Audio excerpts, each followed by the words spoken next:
With great power comes great responsibility.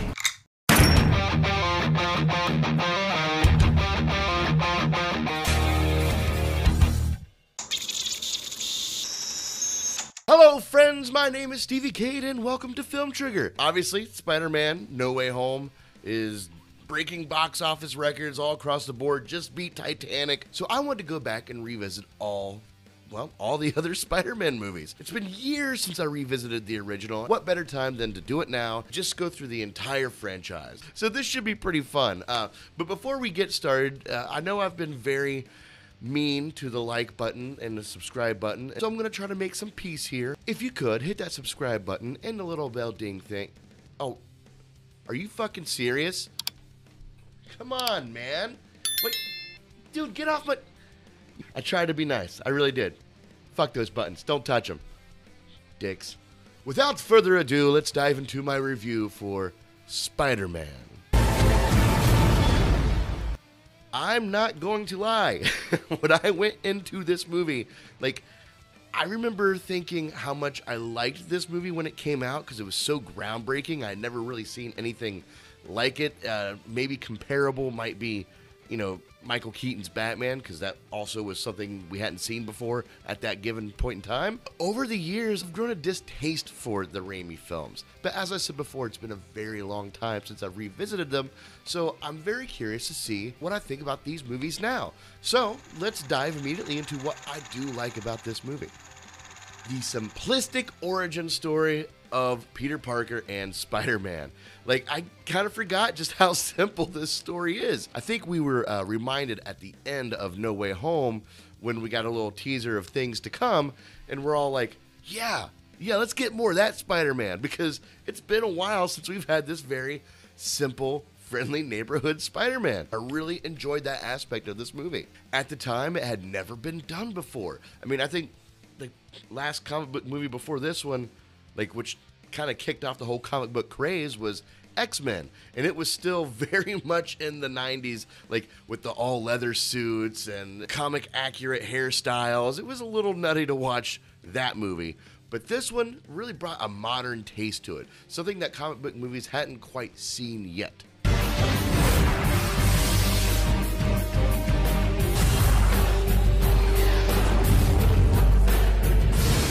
Which is impressive, because watching this movie, it still holds up. I'm talking visually, storytelling-wise, it doesn't hold itself to its 2002 timeline. Not too much, anyway. And since this movie is literally 20 years old now, it's very fun to know that this movie exists in the MCU, in the multiverse. It's actually a fun lens to watch this movie through. And technically, this means Sam Raimi kicked off the MCU, not Jon Favreau. Them a fighting words, I think. But the movie still holds up, and it's very comic book accurate. At least as far as I can tell. Because if you guys know my channel, I don't know the comic books all that well. But from what I know of Spider-Man, this is pretty darn comic book accurate, except for the... Those were a creative justice, but nothing wrong with that. But this movie hits all the beats. All the beats. Uncle Ben, Aunt May, Oscorp, Green Goblin, Mary Jane, Harry Osborn, Flash Thompson. Put some perspective on that. In the Tom Holland Spider-Man movies, the only things on that list you hear about is Aunt May and Flash Thompson. Now, I guess Uncle Ben technically exists too, but we never get to see him. You get my point. On top of this movie still being relevant is the CGI. Now, some shots, the people, especially Spider-Man, look very rubbery, and that's just, it's part of the times, but at the time that this movie came out, these effects were spectacular, and they still, for the most part, hold up fairly well. I mean, there's still movies where characters look kind of rubbery in certain lights or in certain situations. It being 20 years old, this was state-of-the-art, and it didn't take me too far out of the movie. I just saw it and said, oh, 2002.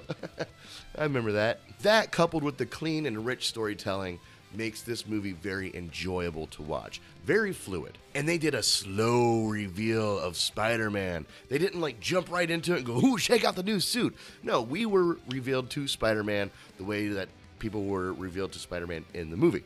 camera flash there. In front page of the Daily Bugle, we get a black and white photo of Spider-Man. That's how we were introduced to him until about a quarter of the way into the movie, and then they show the costume reveal. This is my gift. Wow. It is my curse. Who are you? Who am I? I'm Spider-Man. And I thought that was a really good way to keep our attention, like, oh, they're not just giving us the goods right at the beginning. Which was a great aspect because we got to learn more about Peter Parker. We got to dive into who Peter Parker is and what makes him become Spider-Man. That's a fun journey that we actually haven't been on for a very long time. So it is refreshing to go back and revisit this. Get that hometown feel of Peter Parker. We get to see the cause and effect of Uncle Ben's death and how Peter is fairly responsible for this. How that plays into his integrity as Spider-Man and Spider-Man's journey to become the hero that he becomes by the end of this movie. It's definitely an aspect that Tom Holland's Spider-Man actually has been missing. Now, we all know it's there because we've all seen these movies and The Amazing Spider-Man, which also touches base on this, so we know this is there, but it's really, really refreshing to see it and revisit it, rehash those emotions again with Peter Parker. Speaking of journeys, man, Osborn's journey into Green Goblin is actually way more incredible than I remembered. I always remembered Green Goblin just being a very hokey, over-the-top type of character, which he is, but like that's something that I really enjoy now. I think when I first saw this movie, I wasn't a big fan of it, but now with this nostalgia, you know, and Willem Dafoe, just knowing how great of an actor he is now, because I didn't really know who Willem Dafoe was back then, but now I've gained to respect this performance and the character of Osborn turning into the Green Goblin, and just how well that, number one, Willem Dafoe acted in it, that dual personality that he puts on, and how he demonstrates that like Dr. Jekyll and Mr. Hyde persona. Great honor to meet you, sir. Harry tells me you're quite the science whiz. You know, I'm something of a scientist myself.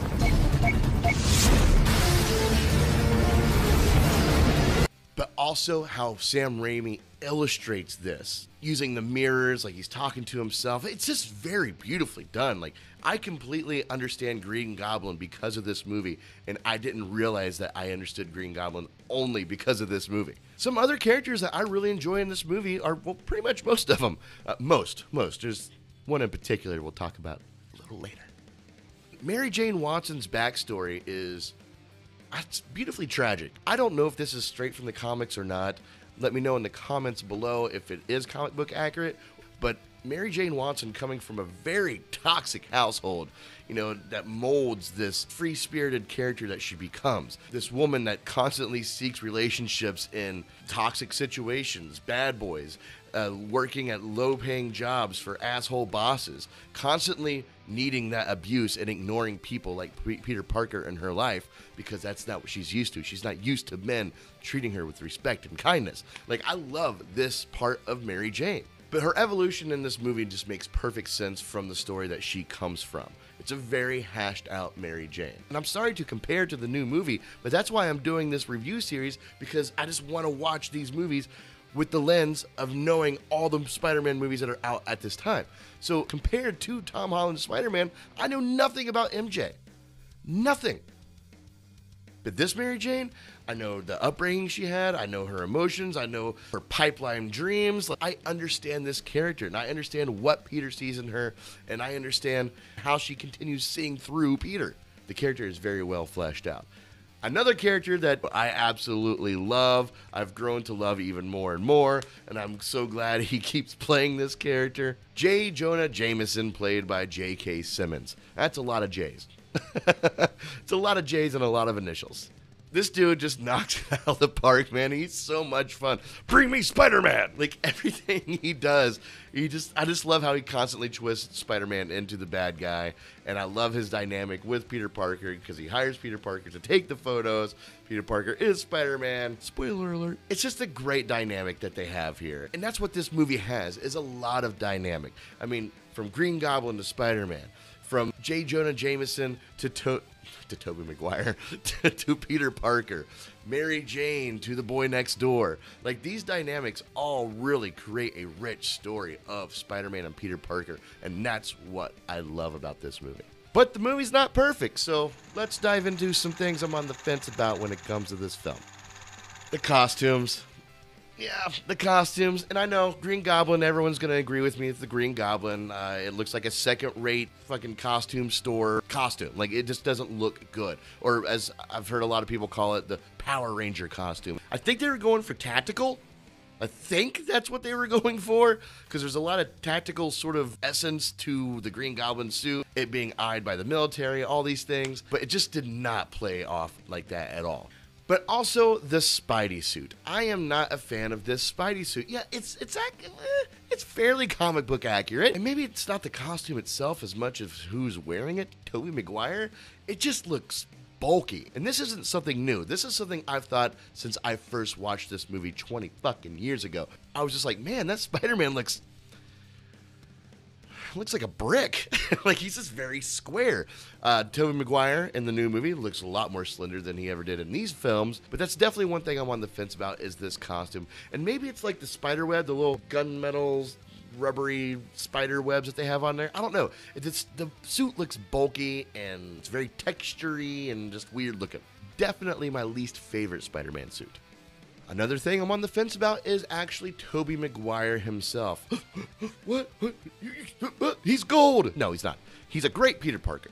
I love him as Peter Parker. He's super nerdy. Like, I love nerdy guys like that. They're awesome. I totally dig them. That sounded weird.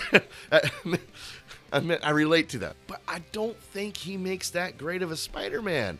I mean, he's not a bad Spidey. He's just not the greatest Spidey. He's very just Tobey Maguire through and through. Or Peter Parker, rather. He's very Peter Parker in and out of the suit. Like, I loved the character Spider-Man. There was always something off about Spider-Man. I didn't know what it was until I saw other variations of it in future movies. The overall hokiness and cliche-ness of this movie, it's not too bad. Trust me, there's a lot worse movies that came out during this time that are way more hokey than this. But this one's got its fair share. That's why I'm on the fence about it. The classic shot where no one will let him sit on the bus. Seat's taken. Like, how many times have we seen that in a movie? He saves the baby from the burning building, and it's so low-hanging fruit of superhero stuff.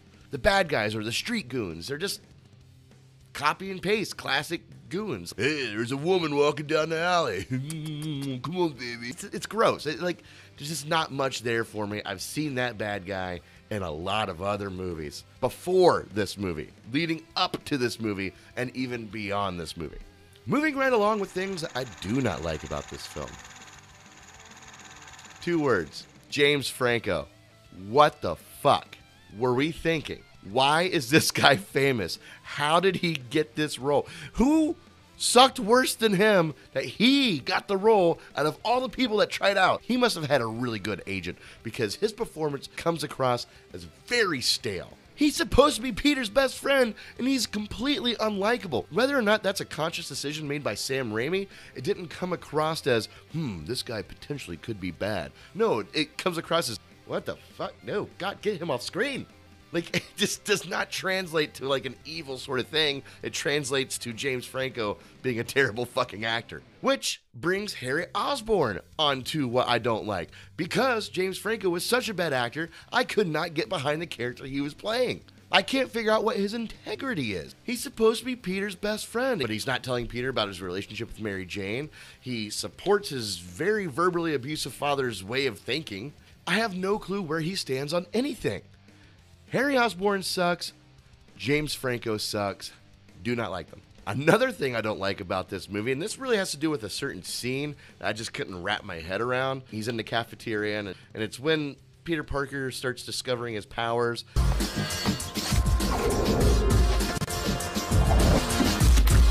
Wow. Yeah, and he has that fight with Flash. Why does everybody turn on Peter Parker for defending himself? The kid literally was defending himself from a known bully in the school, and then he hits the known bully. Everyone turns on him like he's the freak for defending himself. I get where they're trying to go with it, but even Uncle Ben comes down like, you shouldn't hit that guy if you know you're going to beat him. He didn't know. He's never done this before. Uncle Ben should know that. These other kids should know that Peter Parker's never done this before. So the one time he actually defends himself against the bully, he gets treated like a piece of shit. I just didn't there's a better way to handle that, and I think it was handled better in future movies, but we'll talk about those when we get to those films. And the last thing that I don't like about this movie is something that I think is cursed with almost all these movies, is the bad guy ultimately killing himself. You know, like, we can't have our hero being the murderer here, which is okay for, like, a movie, maybe two, but, like, I think it's across the board. Like, I don't know if Spider-Man's ever actually killed anybody. I might be eating my words watching the future movies because I can't quite remember them all, but let's let our heroes just kill somebody, even by accident, please. Thanks. With that being said, there are a couple of petty points that I did want to bring up before I give you my grade. Uncle Ben. Listen, the guy playing Uncle Ben was he was good. He was a good Uncle Ben. Solid death scene. Good job with that. What I don't understand is that this man is 68 years old, and he has, like, almost no money saved up. He loses his job as an electrician, and now he's out on his ass. He's almost 70 years old. Where's your retirement? I mean, even Aunt May looks at him and says, "You're the most responsible man I know." Really? Really? No savings? No nothing? Most responsible man you know. Okay. Someone's wearing rose-colored glasses. And my last petty point, they painted a spider. Like, an actual spider. They painted it with real paint, not CGI. They have a CGI spider with the red and blue color on it, but no, instead of using that for every scene, they painted an actual fucking spider. It looks weird and gross, and that poor spider. I wonder if it died. I wonder if that spider died because it got painted. Overall, I was actually very impressed with this movie. It's been years since I've seen it. And I've grown to not like this movie over the years, but rewatching it through the lens of knowing what happens into the future of this franchise, I actually was able to sit down and be like, oh, this movie's not overly complicated. Nice. And I really enjoyed visiting the friendly neighborhood Spider-Man. Then being reminded of all the things that I actually did love about this movie that I forgot about. This movie is a great rewatch. And for all these reasons, I'm giving it a solid B. That was wonderful. Bravo! I loved that. Oh, it was great. Well, it was pretty good. There you have it, folks. My review for Spider-Man 2002. Let me know, what are your thoughts on this movie? Because I know a lot of people love this movie, say it's the best, say it's their favorite, and not so many people, but still some aren't big fans of it. Like I thought I was, but that movie grew on me over the years. So let me know where you stand in the comments below. Also, be sure to check out some more of my videos, and as always, stay trigger happy, my friends. Peace. Do I get to say thank you this time? You do too much. You're not Superman, you know.